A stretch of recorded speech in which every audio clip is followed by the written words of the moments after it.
and we ask the Lord to help us out of it.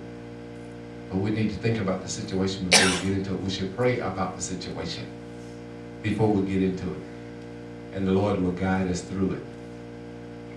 And there will be a lot of us that wouldn't have a divorce if we had waited on the Lord.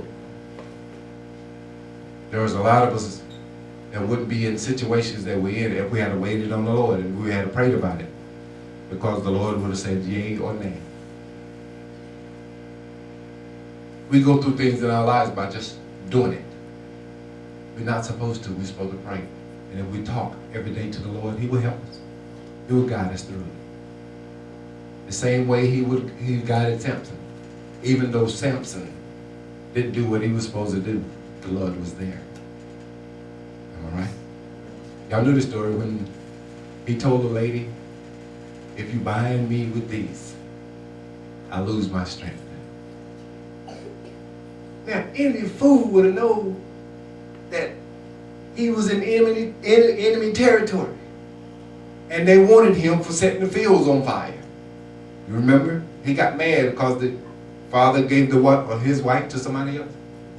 He took foxes and lit the tails on fire. They went through and burned up the whole Philistine.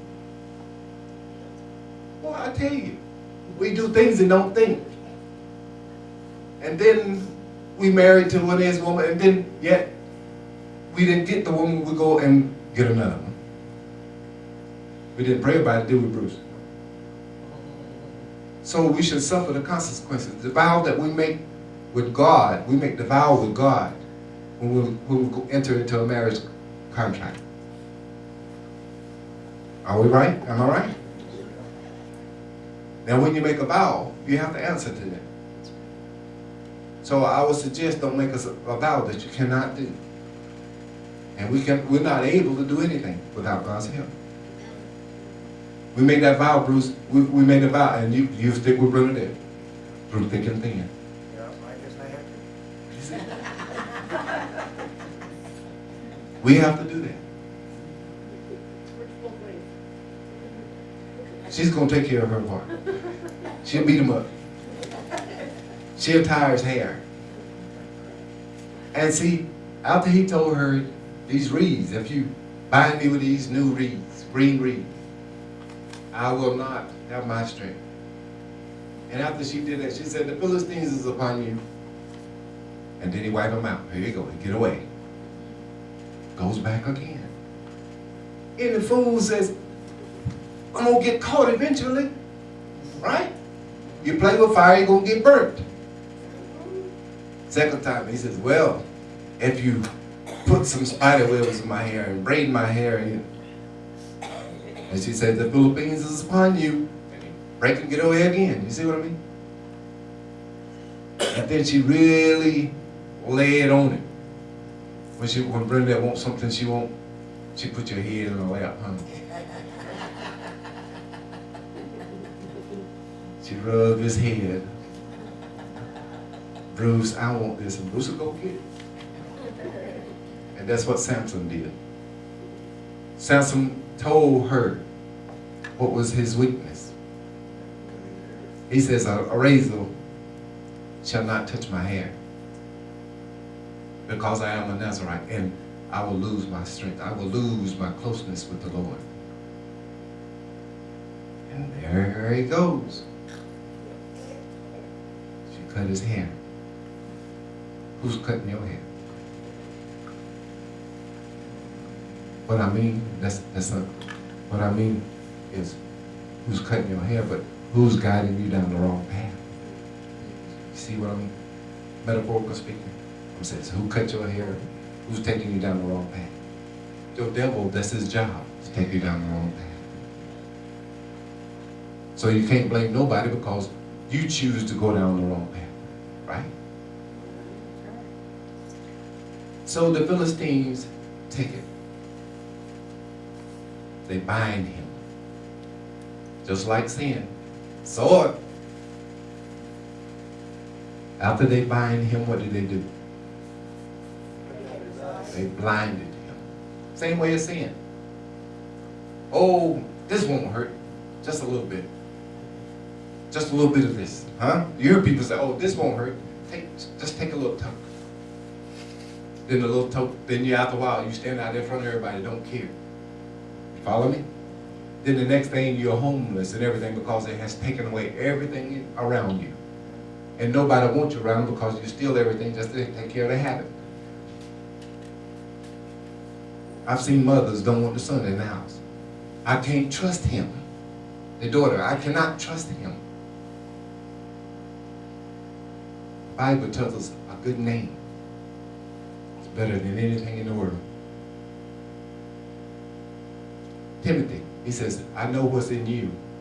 I know what's in your mother's Lewis because she had taught you. What is in you? You follow me? Somebody had taught Lois. And Lois did what? She taught somebody. You see? When your children come around, well, Bruce go to church every Sunday. That the Lord allows him to get here. He knows the book, so he's telling somebody something. We encourage you today that you read and tell somebody. That's the whole thing. Encourage you. We didn't come here to worry your mind, just to stir up in you what is already there. A fire can go out with the ashes on top. Stick your hand in there. It's hot down in there, isn't it? You see? It's there. All we're trying to do is get you to bring it out, to do what the Lord said do. Even though they bound Samson, they blinded Samson, they put him in the grind, they put him, let him grind the mill, huh? Then they make spectacles. Oh, our God beat their God. It's in there. Our God will beat their God. Verse in chapter 16. But what did Samson do? They forgot one thing. See, the devil forgot the same thing all over and over and over again.